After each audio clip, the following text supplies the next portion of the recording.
Welcome to the milk bar. Welcome to the milk bar. Welcome to the milk bar. Welcome to the milk bar. Welcome to the milk bar. Welcome along to episode 577 of the Milk Bar. Jason Forrest here with you as ever, and coming up on this week's show, we'll be talking storytelling with Xanthi Gresham-Knight, all about her world of making sure that the oral tradition is kept alive.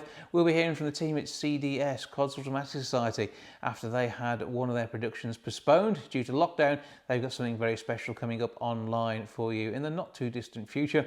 We'll be joined by Adam Sweet as we talk 90s music. He's from Passion Star, hearing from him all about their world in the band back then. And also in the 90s, Daytona were doing fantastic things. Martin Warlow letting us know what's going on there, although that one is in sound only, no pictures for that due to a minor technical glitch. We'll be joined by Mel Riley. She's a psychotherapist. We'll be finding out how she's helping people during lockdown, and that is all happening online. Plus, we'll be talking to Paul Ryder of LGBT Plus Sparkle about their brand new website logo and ongoing events. That's all coming up on the show this week.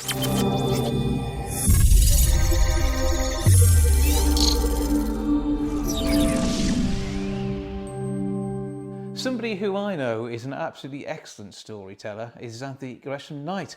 Last time I saw her, she was strutting around in some rather largely red PVC boots type things in the Arena Theatre. And she joins me now. I don't know whether she's wearing the boots or not, but she's here for a chat. Hello. Hello there. Always got the virtual boots on, yes, but not in real life.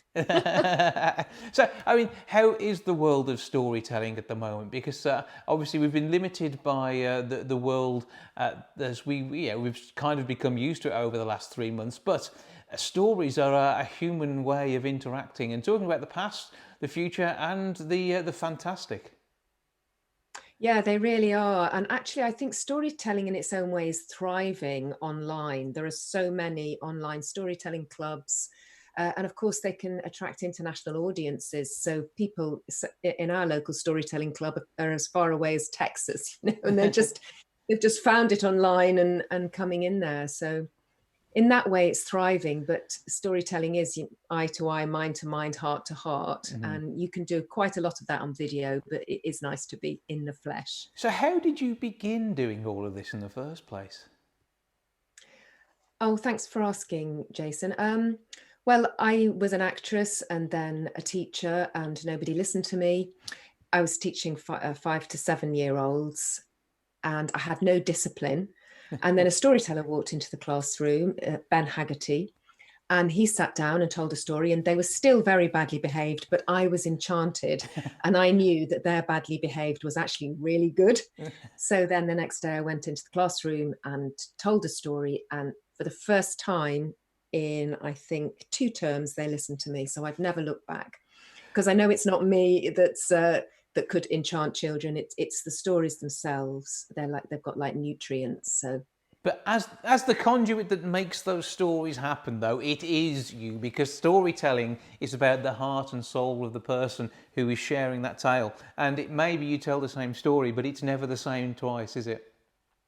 No, it's not. And stories are like firebrands. And if you hear a story that you like, it's almost impossible not to tell it to the next person, because it takes you to another place. So they just keep spreading. And I really do believe, it's nice of you to say nice things to me, but I really do believe if you get the right story, it doesn't matter how you tell it. If you get the beginning, the middle, and the end, and your heart's in the right place, it's going to hit the spot to the listener. And what do you enjoy talking about when you are telling stories? I mean, how do you source them, or how do you develop what is in your mind's eye as a tale? Well, I'm a complete goddess nerd. I'm fascinated by the divine feminine. So I don't know. I was crazy about Chagall for about 7 years, and I went to every Chagall museum and used to sit in front of the paintings, and the color was like a transmission. And I used to tell stories, crazy stories based on Chagall paintings. And then suddenly that switched, and now it's goddesses. I love positive role models. I think they're witty, they're funny.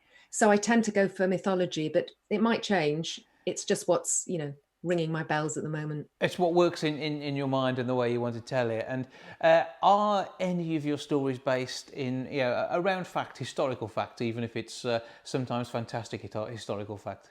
You see, it's very interesting. I've just done a recording for Radio 4 about Cassandra. It was a specially commissioned piece. And it's really amazing. The book that I've just written, Goddesses and Heroines, doesn't come under fiction, it comes under fact. So I get terribly confused because I think I'm really rubbish at facts and dates. I have to memorize them and, be like a comedian with something written on their hand. They won't stay in my mind. So I would say I'm rubbish, to be completely honest, with historical stories, unless I can take them somewhere else. But of course, there are great historical figures, and a lot of these myths must have been based on historical figures. So you take someone like Gilgamesh, which is the first epic that was ever written down. He was an actual king 5,000 years ago, and he got mythologized. And then he magnetized all the good stuff and became like a god, really. But he is half god and half man, which is what makes his story interesting. And with the way in which you effectively live these tales when you're in front of an audience, I know that because, again, as I say, I have seen you doing this, and it is sort of a moment that you are in there, and I can see why your initial audience in that classroom were entranced, and because you are a channel, a conduit for the story, the human experience, and that, as we say, that is what draws people in. And it must be interesting having this magical power and using it for good. Yes, it can be quite seductive, and it does come with an element of hubris, to be honest with you. I think as you get older, you get much, much humbler, when especially when you're working with kids who are so generous, and if you get the right story for them and you tell it, they will go crazy. But really, it's not you. You are standing on the shoulders of greats. And the reason that the traditional stories are so effective is that they've been crafted by generations. They've been polished like a diamond. And there are some stories you can just pick up, and it's like something shining in the gravel. You pick it up, you tell it, and it's like a little heart machine. It can resuscitate people. It can have a good side, a bad side. It can send you to war. It can cause peace. They are incredibly, incredibly powerful, and you can get seduced and think it's all about you, but it just isn't. You'll be gone soon, but that story will not. If it's good, it'll travel. It's like the old cathedrals. Really, storytellers should take their names right out of it. They're like the old cathedral builders. They made these fantastic places for us to go, and the old cathedrals were built on sacred sites, weren't they? So there was probably a tree and a well before that. And it was so generous of them to say, okay, we want to make something bigger so that people can come, and when it's raining they can sit down and connect their heart with something spiritual. But they didn't put their names to it. So no, I really can't claim. You can work up a story. You can make it, if you're telling a story on stage out of respect for your audience. If there's a big audience, then you need to craft it, use performance skills, but you are only ever as good as your story. And with those skills, there is a level of audience interaction there as well, even if it's just them oohing and ahhing and cooing in the right places, or sometimes a little bit more than that in a story. The audience are everything. The audience, going back to children again, and it happens with adults, but I don't notice it so much. When I used to tell stories to children, I had a little bag of stories, and I would go school after school or class after class. And the children listen like this, they're kind of on the teat. And then they will spout something out. You might have missed something, or they've seen a joke, and you add that the next time. The same thing can happen if you've told a story, especially with kids, like 1,000 times. And then suddenly you realize a line could be interpreted in another way, usually something rude. And as the thought crosses your mind, the children pick it up, laugh, start jumping around. If it's scatological, they'll start farting or whatever, making arm. But they never picked it up until you did, till it passed across your mind. But the same thing happens on the other side. I see a child and an adult, or they'll laugh. Adults particularly will give, I'm not funny at all, but they give me all the jokes. So they will suddenly laugh, and you think, why was that? Oh, there's a double entendre. Do you know what I mean? So yeah, and same when they look bored, and when you've gone off on some descriptive thing, and you can see their eyes glazing over, or adults especially would just fall asleep. They are constantly directing you, and they're taking away the rubbish. They're taking away whatever stops that diamond shining. So, I think I worked with a lovely Irish storyteller last month for our storytelling club, Lunacy, and she didn't want to do it. She's called Kate Corkery, and she's a giant in storytelling, but no ego whatsoever, speaks 5 languages, you name it, knows every story. She's like, I can't do it. I need the people there. And it took so long, not so long, about 5 minutes for her to sort of see that there were people on the screen. But it was terrifying, the thought of not connecting, because the audience give you everything. Well, where can we go to find out about your current projects and enjoy those, and maybe even join a storytelling club that you're part of? Right. Well, there are lots of storytelling clubs. If you put storytelling online, you can find anything. But I run a storytelling club called Lunacy Storytelling Brighton. You get that on Facebook, or it's on my website page. I've also done with Fleur Shorthouse Hemmings, who runs the club with me, and it is great to have someone to run a club with you. We've done 3 podcasts as well. You can get them on Zan Gresham Knight SoundCloud. Not very good at putting them on Patreon or anything yet. I've got a book out, Goddesses and Heroines, with Thames and Hudson, and there's a Listen Again for the Cassandra, which is close to my heart, which we did during lockdown for Radio 4, and it's a Radio 4 short work. It's only 14 minutes, and I do think good stories quite often are short. So you can still get that again on the radio. But I noticed even this afternoon at the World Storytelling Cafe, which is a phenomenal thing, I think. I can't be sure who set it up, so I won't say it. It's Liz Weir and other people. There's a marvellous storyteller, talk about firebrand, Seth Townsend, who's travelled internationally, can communicate with audiences in every language, and he's telling at 2:00 this afternoon. There's so much storytelling happening out there. And one favourite thing, I think it was last week or the week before, they had the Beyond the Border Storytelling Festival online. Mm-hmm. And there's a young girl there called Tamar Williams, and she introduces the Storytelling Festival. If you can get that link, she talks for about 3 minutes saying how, come to our Storytelling Festival. And then she tells a story about the heart, about an old woman's heart and a young woman's heart. And it's one of those firebrand stories. I'm not going to take it out of her mouth, but, Google that, Beyond the Border International Storytelling Festival online, Tamar Williams, 3 minutes in. Wow. And away you go. Well, Zanthi Gresham Knight, great to speak to you. Lovely to catch up. I'm hoping to see you at a live event sometime in the not too distant future, somewhere near us. But for now, thank you for joining us. Jason, thank you so much for having me, and lots of love and all the best. Hope to see you again soon.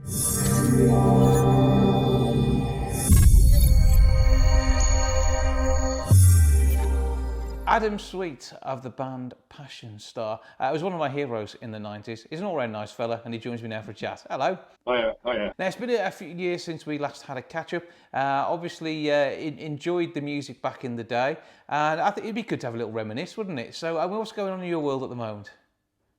So, it's all a bit weird at the moment, isn't it? I think I run my own business. Mm-hmm. I've been doing a lot of reading, obviously. The last couple of months have been fairly quiet for most people. A lot of exercising, not willingly, I admit. The wife has been quite insistent that I join in her exercise regime. It's never been for her, because I have to do everything she wants. I've gotten quite boring. I've started growing vegetables. I've been growing chilies for a couple of years. This isn't very rock and roll, is it, to be fair? Maybe the chilies, but... I realised that I've turned into Alex James from Blur. The next thing you know, I'll start my own farm and start making my own cheese. But I mean, musically, has there anything been going on there? Because Passion Star was a big thing in your life for a few years, wasn't it? It was my entire life for about 3 years. There were distant rumblings of a reunion a couple of years ago, but nothing recently. Quite honestly, I'm happy and content in life. I've reached a place where... you spend your whole life kind of putting building blocks in place to give yourself a platform to do what you want and be happy. And I've kind of reached that point. And it's at this point, reunion's very unlikely because I just don't have time for it, and really, I don't need it anymore. But are you still doing music for pleasure for yourself, or how does that work? Entertaining the family? I do, yeah. I've got a guitar just over my shoulder there, and probably another 6 or 7 upstairs, I admit. But yeah, I kind of play. Wife isn't particularly impressed. She thinks it's a nice skill to have, but she's not interested really, unless I play something from what's the film, Bradley Cooper and Lady Gaga film. If I play that, then she's interested. Okay, then suddenly the lights spark up. But I mean, as it is, have you not shown your appearance on the National Lottery to try and get her interest? I'm not sure if she's seen it actually. This is the thing, you need to sort that one out. Yeah, so I think over the last kind of, I don't know, 10 or 15 years, kind of maturity came quite late to me. So I've grown up quite a lot in the last 15 years. And we always joke that she's not sure she would have liked me in those days because I was a bit of a rock star, wasn't I? A bit of a diva. So let's go back to the rock star days, because as we've talked about in the past, Passion Star, Wolverhampton-based band, it did really well. In the film Shooting Fish, one of your songs was featured. This got you on national telly, and a release of a song which I bought a copy of, not realising you guys were local. And we got to chatting probably the best part of a decade or so ago, just all surrounding the fact that you had this magical musical career back in the day.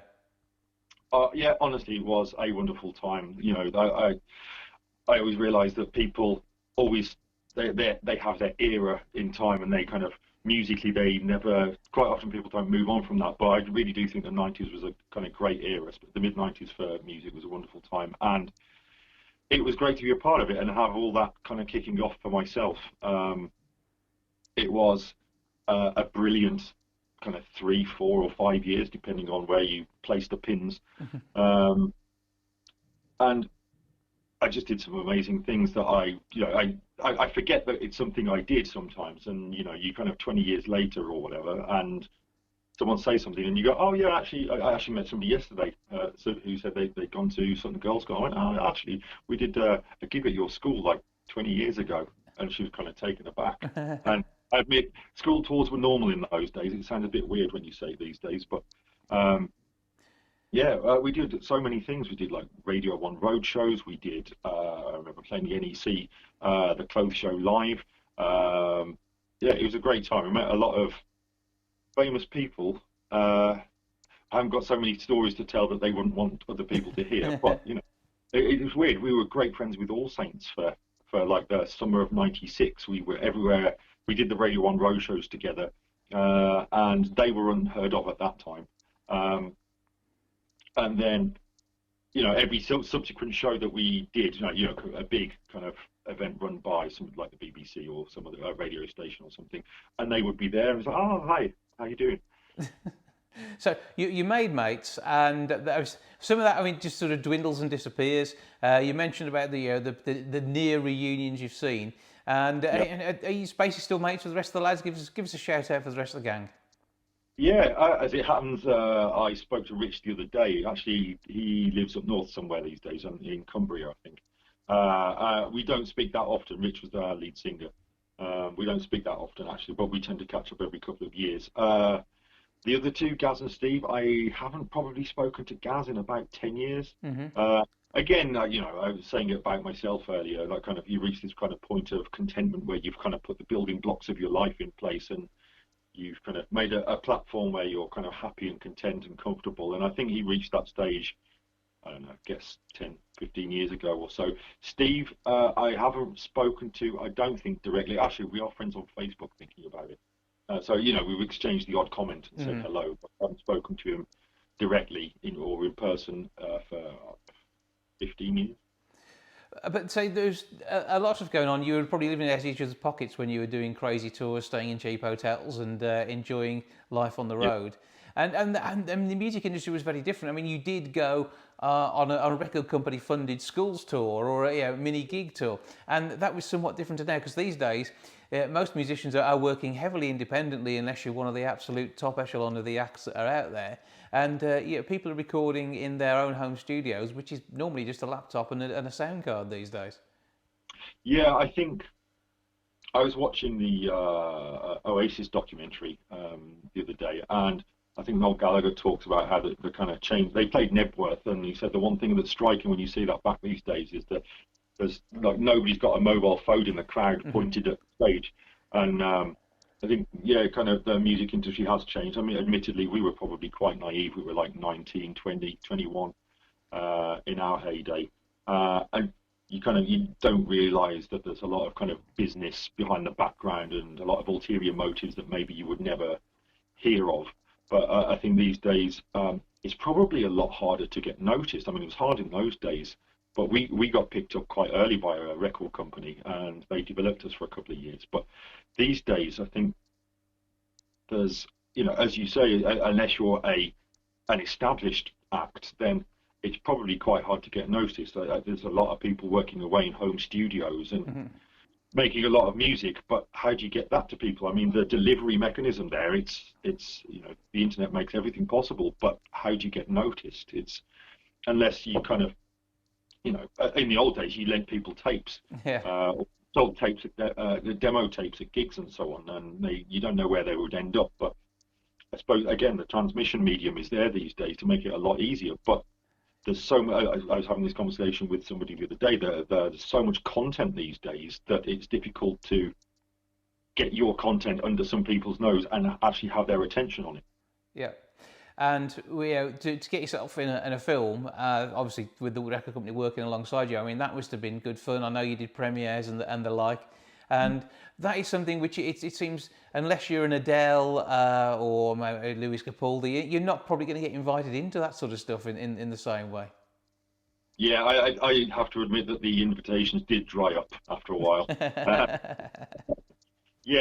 As you say, I think it is very difficult to kind of get through the doors these days, unless you are an established act. I think, again, I was thinking about the Trainspotting soundtrack, and a lot of those bands were all quite small in those days. To some degree, like there was people like Sleeper and the Supernaturals, and a whole bunch of other bands that people probably don't remember these days. And it was a great soundtrack. Obviously, everyone remembers Lust for Life by Iggy Pop, but that was probably 20 years old by the time the film came along. But these days, the Shooting Fish soundtrack was not entirely dissimilar. It was a really good film track, actually. Not least because we were on it, but there was a lot of bands on there you just nobody's heard of in 20 years, and it just doesn't really happen anymore because the film is like you've got to have Will Smith. You need Will Smith to act in the film and then do the soundtrack, or Lady Gaga and Bradley Cooper. Yeah, these things happen. Well, obviously, they were great times. The music still stands that test of time. To Be the One is the one that I knew. There's some great other tracks. And I think you've still got a website with all this stuff available, haven't you? Yeah, again, an admission that I cobbled it together. I when I first got a computer about 20 years ago, I started... 20 years ago, geez. I started trying to scribble together some HTML and understand how it all worked and so on. And so this is a website I put together with the HTML skills I learned about 20 years ago. And I wrote it by hand. I didn't use a code editor or anything. I didn't use like a little graphical tool that did it all for me. So it was really just a dumping ground for somewhere to put the songs. It's a file store. Yeah, and some links so it was readable and you knew what you were getting when you clicked something. But yeah, passionstar.co.uk, I think. It still exists, and you can get the music that way.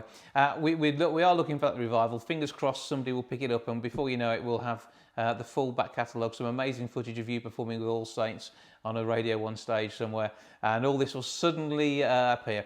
The only thing that we don't want to see is you in gold spandex pants. We're not going to go anywhere on that one, but that is also available online, I believe. Adam, always good to catch up with you. Keep smiling and educate the wife and get her to see you on the National Lottery. I think that's the moral of the story. Thank you, mate. It's great to speak to you.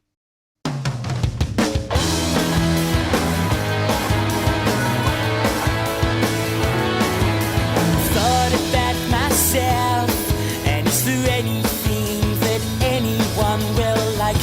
Am I anything good? Will I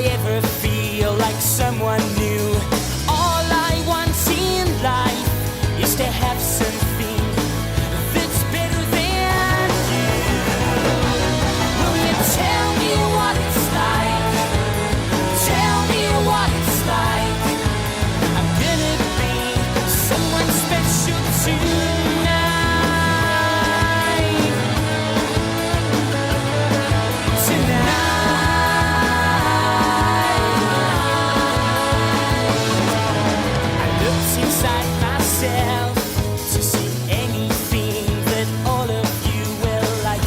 'Cause I'm something good and I'll make you see my point of view. All I want in life is everything that's better than you. Will you tell me what it's like? Tell me what it's like to be the one that everybody likes. Tell me what is wrong, 'cause I'm gonna feel alright. I wanna be someone special tonight. Yeah, tonight, tonight.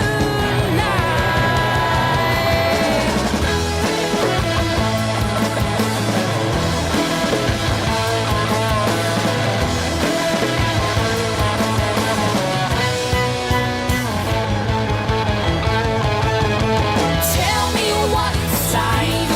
Will you tell me what it's like? Will you tell me what it's like? 'Cause I'm gonna feel alright. Tell me what it's like. Will you tell me what it's like? Will you tell me what it's like? I said I wanna be someone special tonight. I said I'm gonna be someone special tonight.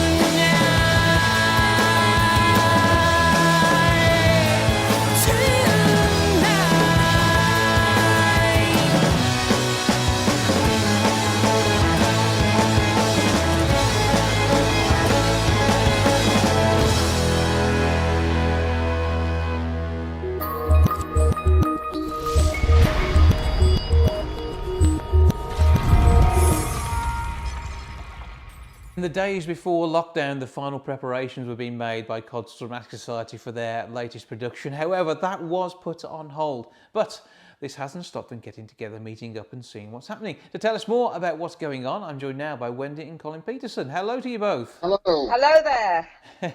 So, what's going on then? Because this is going to be an interesting project you must have had great fun working on. Right. Absolutely. We've been meeting for the last few weeks since lockdown as for the members of the Codswall Dramatic Society on Zoom, as have so many organisations. We've been reading plays and discussing how we can get together remotely to put some entertainment on. We were sent a pantomime, which isn't our normal genre, I have to say. We normally do our children's play. By NODA, which is the National Operatic and Dramatic Association, with a short lockdown panto suitable for this type of situation. Then we decided that we'd got to give it a go. So this is where the creativity kicks in and you guys all get together and do something. And it's something that's virtual, and this is about to be released online. It is. It's due to be released on YouTube. We've set up a YouTube channel. It's already active. You can go on our Facebook page to access it. And sometime later this week, we will be releasing the final version of our Pantodemic by Tom Warren. So this is going to be jolly good fun. So who's involved? What's the cast like? Well, with the cast is 3 members of cast. There's Dame Fanny Face Mask. There's her charming son, PP, or PPE, as some might term it. And there's Captain COVID, the baddie. So an interesting take on the world around us, and this is all about having a bit of fun and just sort of trying to put a smile back on people's faces, even if you can't see it behind the face mask. And I know that you guys at Codswall will be, once you're able to work towards doing another production, you've got one which is all ready to go pretty much, haven't you? Yes, we were all ready to go with Joking Apart. We'd actually done the dress rehearsals. We were ready to do the final rehearsal, and then lockdown was announced. So we've had to put that on the back burner, but the actors are all still raring to go. Everything's ready. So as soon as we can, we'll get back together and perform that, whenever that might be. Okay, so we'll wait and see what happens there. I'm hoping you guys are going to tell me so I can tell everybody watching. and listening that what's actually happening, and we'll keep everyone posted on that. We've even got an interview we can rerun on that one. We just need to change the dates in it. So it was great to meet up with the cast ahead of all that happening. What happens now then? It's a case of getting along to the Cultural Dramatic Society Facebook page and liking that for starters to make sure you get all the updates, but also then looking out for that link to the YouTube channel. That's correct, yes. And the YouTube channel, if you go onto YouTube and search for Cultural Dramatic Society, you'll find the channel there. There's a little teaser up at the moment, and we'll be releasing the full epic film next week. It's all of about 10 minutes, so you don't have to concentrate for too long. Well, you don't really have to concentrate. But it was new ground for Cultural Dramatic Society. We've not done this sort of thing before, and it just shows what a versatile mob we are when we put our minds to it. Well, you're hugely talented, very entertaining. I'm looking forward to seeing. I know it'll be jolly good fun.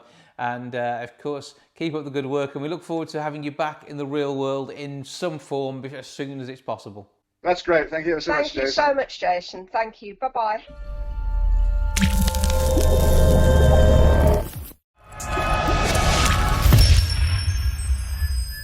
The latter part of the 1990s, Daytona were having great fun, not only with the release of their single American Disco Dancer, but also the album My Obsession with Elizabeth Montgomery. To tell us more, I'm joined now by one quarter of the band, Martin Warlow. Hello, sir. Hi there, how you doing? I'm good. I trust everything is going well in your world. Yeah, it's going okay, really, everything considered, So let's start with a bit of reminiscing. Back in 1997, things were looking absolutely fantastic for the band Daytona. We had a great time when we had a chat in the Radio Wall studios back in the day at Molyneux. And he came down for a natter, and this was all around the release. Was it Blue Dog, the record label, on V2? Yeah, that's right. Yeah, they were a subsidiary of V2. Yeah. And that must have been great. You were all, in your early 20s? Yeah, I think I was 21 when we got signed. The rest of the band, they were like 22, 23. So yeah, we were just kids, really. Mm-hmm. But that must have been quite an exciting time. The record deal, actually seeing your album out there, and everything that sort of followed on from that with the single release. Yeah, it did really. It was it was getting a record deal. At that age as well, it was a childhood dream, really. Mm-hmm. And it was, I've been in a few bands before that, and but then the band were actually called Frisbee originally, mm-hmm. and they were already going as a three-piece. I joined them, and we got a polite letter from the Frisbee Corporation saying we couldn't be called that anymore, so we changed it to Daytona, and and eventually we found a label that wanted to put some records out for us, and we went from there. And the Daytona name itself, that came about very last minute, as you say. It was something that was a push, but I seem to recall when we spoke back in the day, you basically said, we were looking for something in a hurry. Yes, it was very much last minute. We basically had, we got this letter from Frisbee. So a cease and desist, basically, and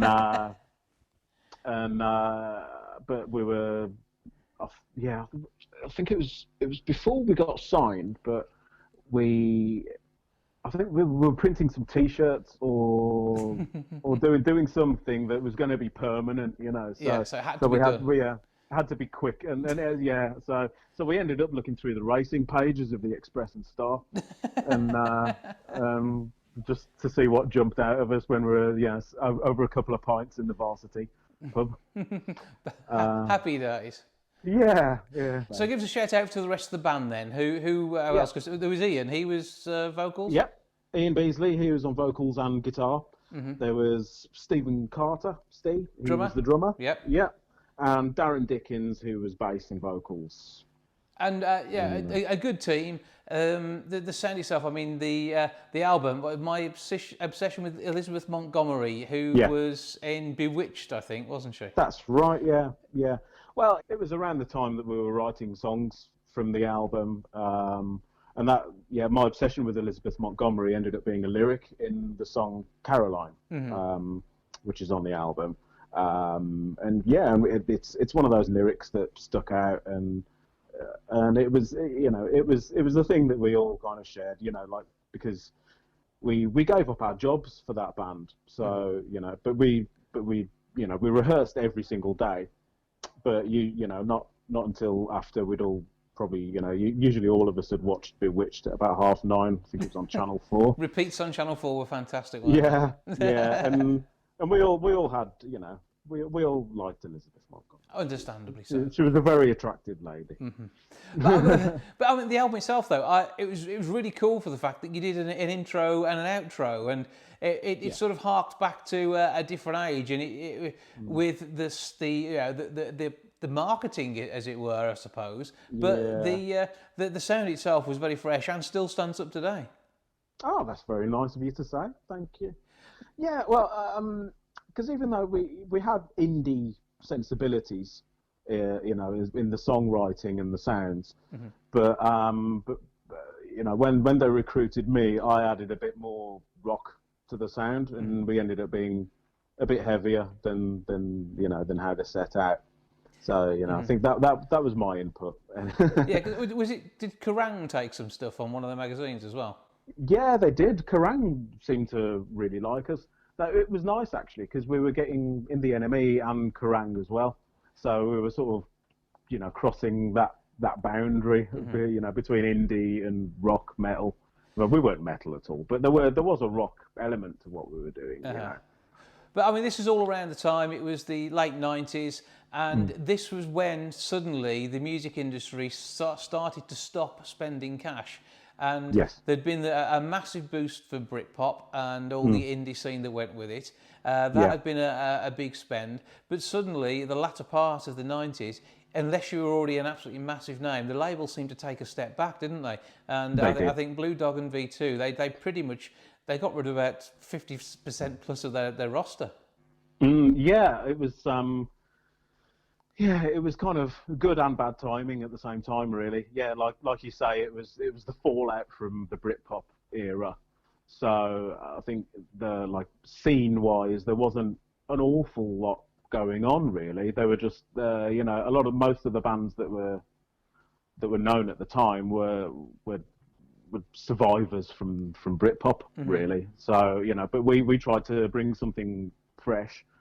And luckily, Richard Branson started the V2 label. He signed the Stereophonics, among other bands, and one of the satellite labels took an interest in us. Well, that was obviously some time ago. The things started to ease off with the band. You'd given up your day jobs to take that step back. I think you ended up working in MVC, Music Value Choice, didn't you, for a little while? I did, on and off. Yeah. But you're still part of the music industry now, which is the good bit. Yeah, it is. I'm still very active in the industry. It's but my main aim isn't to make a living from it, because I think if you're a creative type in the industry, then making money should be, in my opinion, the last thing on the list. Because I think if you're an artist, what you're doing should be something that you want to do for a start. And if other people like it and they want to part with some of their hard-earned cash, then that's even better, But I think that's secondary to the whole process. I think if you're a musician or an artist, just making great material is the most important thing, I think. Well, I mean, Daytona had their time. Obviously, you're still doing some great work now. And can we hear any of your more recent stuff? Is out there? What do we look for then? Yeah, well, there's a band I'm in now called The Double Happy. We're a 3-piece. It's probably, I would definitely a lot less easy on the ear than Daytona. This is there's a bit more shouting and screaming, but but it's melodic as well. Yeah. And I've taken the role of lead vocalist. Head screamer. Lead screamer. Yeah. No, as I said, vocalist rather than singer. And that's been going well. We released a cassette single a few years ago, just a bit of fun. The song was called Taxidermy. We handmade the sleeves for the cassettes out of dismembered body parts of teddy bears. You've got to have a sense of humour. It has to be done. But I mean, that comes across in all that we said you do. I mean, the fun that you had with Daytona, obviously the current projects now. So where do we go to find out about the current work? What's we got online? Have you got a Facebook page? Well, there's a few bits and pieces on YouTube, but we have a mini album, which is on Bandcamp. And you can download that for free. If you just put the Double Happy, that'll get it, yeah. Then it should come up. The mini album is called A Principal Go with a Red Dust. Don't ask me what it means. I have this habit of doing that, so okay, I'll steer clear of that one. Are there still videos of Daytona floating about as well? Did you ever make anything that turned into a proper pop video, as it were? It's funny because actually, I think it was a couple of months ago. I was with my son surfing on YouTube, and I stumbled across a very amateur video shot on Super 8 of Bubblegum Pop Song, which is a pre-Daytona song. It was that was when we were still Frisbee, and yeah, a very young, more pretty version of me on that. So yeah, I don't know who uploaded that, but it's on there. But there's not much video of us. I mean, it was the late 90s. It was obviously before the time of smartphones and all that. So but yeah, I'm sure if I did some digging, I'd find something. Yeah, because we were on. We got on MTV a few times as well. In '98, I think it was. So we did a Kerrang tour, and as well. So there were bits of publicity here and there, but I don't know how much of it has stayed in cyberspace. Well, it's nice to look back on. You probably had a MySpace page at some point as well, I'm sure. Yeah. Oh no, that was before MySpace. Yeah. Yeah, before all that. Yeah. I suppose. Yeah. Martin, thank you for joining us. Thank you for reminiscing a bit. And you know, there might be a sudden resurgence for the wonderful music of Daytona at some point in the not too distant future, I hope. You never know, do you? Well, thank you for joining us. All right, thanks, Jason. Cheers. Sister Samantha took a chance with an all-American disco dancer, and he stole her heart and her credit cards. Now she can't waste any more time. Damn day, she would wait for a letter or call to say he's just the same, and he is to blame. She says there won't be a next time.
Mel Riley is a child and adult therapist and joins us now for a bit of a chat about the way we've been dealing with the world at the moment. Hi Mel, how are you doing?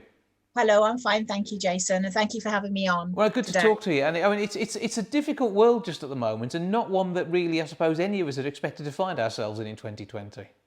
No, it's I think unprecedented. I think people are a bit bored of hearing it's unprecedented times, but it really is, isn't it? Yeah, nothing like this has ever happened. We'd never anticipated it in our lifetimes. No. But if we look back in history, I mean, we've seen people going through similar and significantly worse. And even in the last century, we know that things like influenza pandemics have caused problems. But we're in a very different, highly connected world these days. Whereas in the past, in 1920, we might have read about something horrendous with Spanish flu in the paper. The reality is now we can see and hear from around the world what people are going through.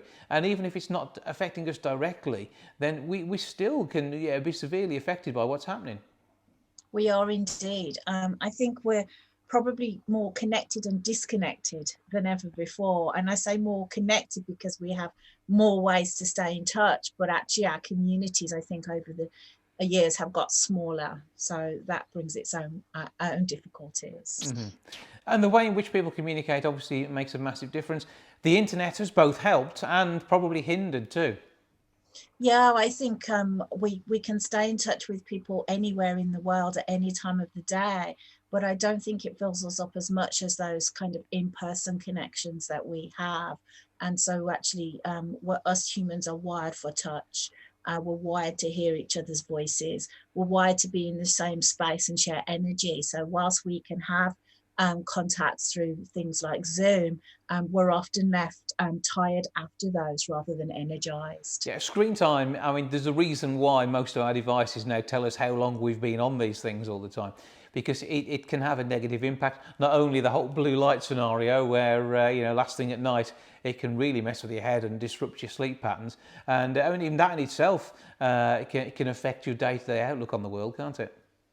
I think, yeah, the more there's definitely merit in switching off these. I think we process so much information, so switching off from the gadgets, allowing our brains and our bodies to come down a little bit from all that kind of white light and excitement can massively help our sense of well-being. Yeah. And have you seen obviously much more demand for your services, but also in particularly the early part of the lockdown, and not being able to be in a physical room with someone to talk to them and help them?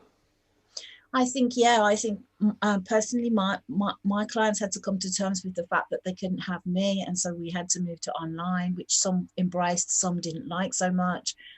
It went quiet, I think, as everybody went into shock as we went into lockdown. Then my practice got a lot busier as people became more anxious and found it difficult to cope with the lockdown and the anxiety around the pandemic. Everybody's circumstances are so different. And so one person can be kind of saying, oh, I'm really enjoying the lockdown because I get more time at home because they may be on furlough. And so they're embracing gardening and all kinds of lovely stuff. And somebody else is super busy with work. And so the pain points are slightly different, which can cause anxiety and can cause a lot of kind of arguments. And people struggle to have empathy when they're also in a struggle themselves. So we can get a lot of competitiveness and a lot of kind of lack of empathy and a lot of anger. And I've seen all of that kind of playing out there in the world. And through the homes of the people I'm supporting, anxieties about either getting the virus or how do I protect myself. And actually now as we're coming out of the lockdown, I see a lot of anxiety. Some people are really excited about shops and restaurants opening, and other people are still not ready yet to embrace being out there in the world. And so all the pain points are slightly different, and our thresholds for risk and safety are also different. Yeah, and there is no right or wrong answer to any of this. I think that one of the most important things is you are you, and how you're reacting to this is entirely right for you. And if you need help to get through to a more positive outlook sometimes, talking to somebody who understands the situation and understands how to deal with people like yourself, qualified in basically understanding of human nature and being able to talk back to you about how you are reacting, and making them feel that the way they feel isn't wrong, is it? No, I think a lot of our job as psychotherapists is to normalize and allow people to accept the emotions that they're having and to tolerate sitting with our own selves and our own stuff. And I think you're absolutely right. There is no right or wrong. It's absolutely about what fits for you. What we'll all have different safety thresholds. Some people will be embracing going out again, others won't be ready. I think the difficulty comes is when you're maybe asked to go out, maybe back to work, and you're not ready. And so we may have to have some kind of awkward conversations with bosses around what we're willing to do, what we're not willing to do, and trying to come to some arrangement. So if you're an employer, then it's maybe worth talking about your staff, about their mental health and well-being and how they're doing.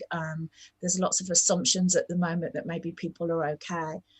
So yeah, definitely talking about it and normalizing what we're feeling and finding a path through these times that feels right for us. There is no right or wrong way, just what fits for each individual. And with your practice, are you now able to see people face to face?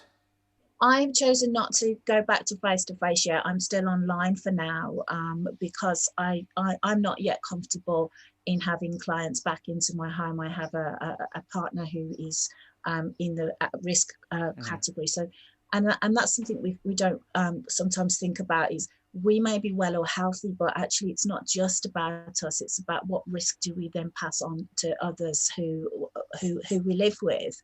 Somebody said to me, "Oh, but you're fit and well and healthy. So, what's your problem?" I'm like, well, actually, we don't know the circumstances and who else we may be in contact with that is a higher risk. Mm-hmm. And so, I also don't want to treat my clients as infected. Mm-hmm. And that's the kind of world that we're in at the moment. So, for me, until I can be empathic enough and feel that I can offer my clients a good service. My place is too small to have a comfortable distance. I don't work in a huge kind of space. Mm-hmm. So for now, I'm going for the threshold that is still online and still safe. Yeah. But equally, I mean, having an online meeting with someone like yourself does help to normalise these online meetings and general conversations. So it actually will help somebody to be able to have conversations with their friends and family in a less stressed way because of the sort of help and assistance you're able to give over the same medium. We really did drill down when we're working with clients to look at how we're wired up and how we operate and how our behaviour patterns impact us or keep us stuck. And so actually we offer a different level of listening perhaps than family and friends. Mm-hmm. They often have an agenda for us, yeah. And so sometimes the listening may not be quite adequate enough in terms of it's like you can be too close, and so actually when you're with somebody all the time, what you tend to try and do is move them out of that place quite quickly because it's quite distressing to see somebody upset. So we tend to try and cheer people up, chivvy them along. We don't do that as therapists. We tend to really stay with their people's emotional difficulties and help them really to tolerate and to feel that so that they can move when they're ready to move. Mm-hmm. So we have to be really careful when we're listening to people that we don't invalidate their experiences, but with things like, oh, stay strong, oh, don't be silly. Mm-hmm. There's 100 ways to invalidate somebody's kind of emotional experience. And that comes through because we're more used to dealing with behaviours than we are with emotions. Well, obviously, there's a lot of assistance that you've been able to give so far through that lockdown. You are available to do so. I mean, where are you based, just so people get an idea that that you are local? I have clients all over the world, but actually, I'm based in a little discreetly located in a little cul-de-sac in Wolverhampton, just by East Park. Mm-hmm. Yeah. So it's nice to know. I think sometimes you're talking to somebody local who understands your area, who can talk things through with you. So if people do need to use your services, how do they get in touch? They can get in touch with me through my website, meljriley.co.uk. I'm also on Twitter as M Riley Counselling, and I'm also on LinkedIn as well. But knowing you're a professional and you're a paid counsellor can make a massive difference to help somebody take that first step as well, can't it? Yeah, I don't think there's a price you can put on your health. I offer one-to-one sessions, and we're also just starting. I'm also starting some group sessions for to meet the middle market for those that families that are perhaps can't get into camps and want some support. Then often some of the themes and issues that we're dealing with are common to more than one person. And so we can kind of actually support people either one-to-one or through maybe small kind of groups. So give us that website again and spell Riley for me as well. It's meljriley.co.uk. R-I-L-E-Y, Mel J. Riley. Brilliant. Mel, great to speak to you. Thank you for joining us, and keep up the good work and helping people through these difficult times and whatever else life may throw at them. Thank you, Jason.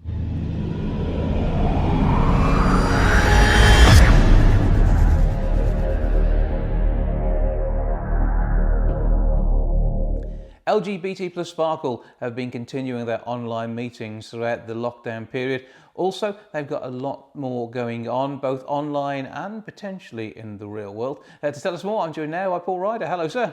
Hello, you're right, Jason. I'm good. I trust we find you well. Not too bad, thank you. So what has been going on? Because I know that the online weekly meetings have been going particularly well. Yeah, definitely. They've been going really well. So what else has been happening? We've had connected with the lady. Sorry, I just read some notes. We've connected with a lady from Katie Needs. She's a trans awareness trainer, trans ambassador, providing trans awareness, training, public speaking, media appearance and support. We've connected with the lady from there in Coventry. A lady called Jenny Ann from LBE from Manchester. There's a group called Unique Transgender Network. So lots of different people you've been talking to, expanding that throughout the whole of the LGBT plus community. And I know that you've got the website online now, and you're particularly pleased with that, including the logo. Yeah, what did you think of it? I've seen various versions of it. I had a quick look on the links you sent through to me, and there's definitely a unicorn involved. Yeah, definitely.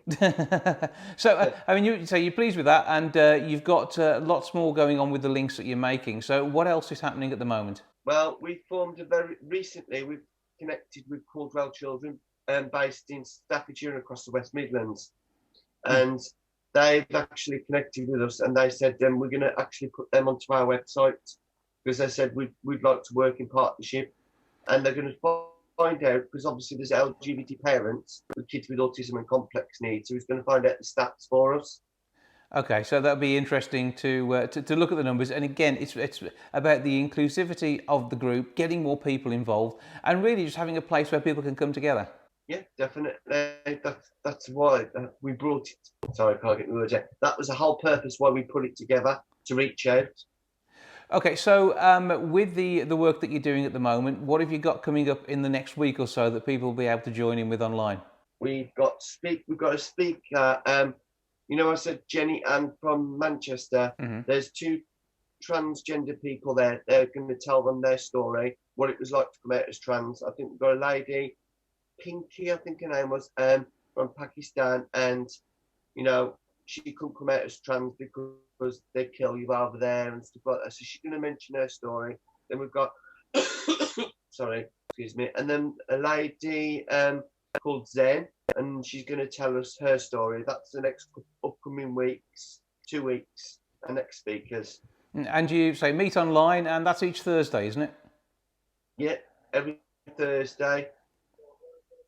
2 p.m. till 3 p.m. It does go until about 3:30 because we're speaking with Caldwell Children, and there's a man called Paul Deakin, and we're trying to put a quiz together for the LGBT community, but that'll be like separate, maybe on a Friday, but we still haven't confirmed a day yet. But keep checking back with the group, and that'll be coming along fairly soon by the sounds of it. Okay, and any other projects you've got going on at the moment that are maybe outside the usual Thursday meetings? I haven't put anything together yet, but I've been in talks with the lady from Coventry, Katie, and she's obviously given me a few ideas because I've never done anything like this, and give me some useful information, and thinking about doing an unofficial Pride for Wolverhampton. So nothing's set up yet, but I'm in the process of looking into that. Okay, so it'd be interesting to see what comes out of that one. If people do wish to come along and join your group, how do they find you? We are on Facebook. If you type in LGBT plus Sparkle, Social Group Wolverhampton, you'll find us on Facebook. Not only can people find out what's going on the Facebook page where you regularly update events, but also they can check out that brand new website as well. So what's the address there? It is www.lgbtsparkle.com. So you look at what's going on there. And of course, you've got the logo on there as well, and people can see that in all its glory. Yeah. Well, keep up the good work. Keep having your group meetings and keep us posted on what's going on. Thanks for joining us, Paul. All right. Cheers, Jace.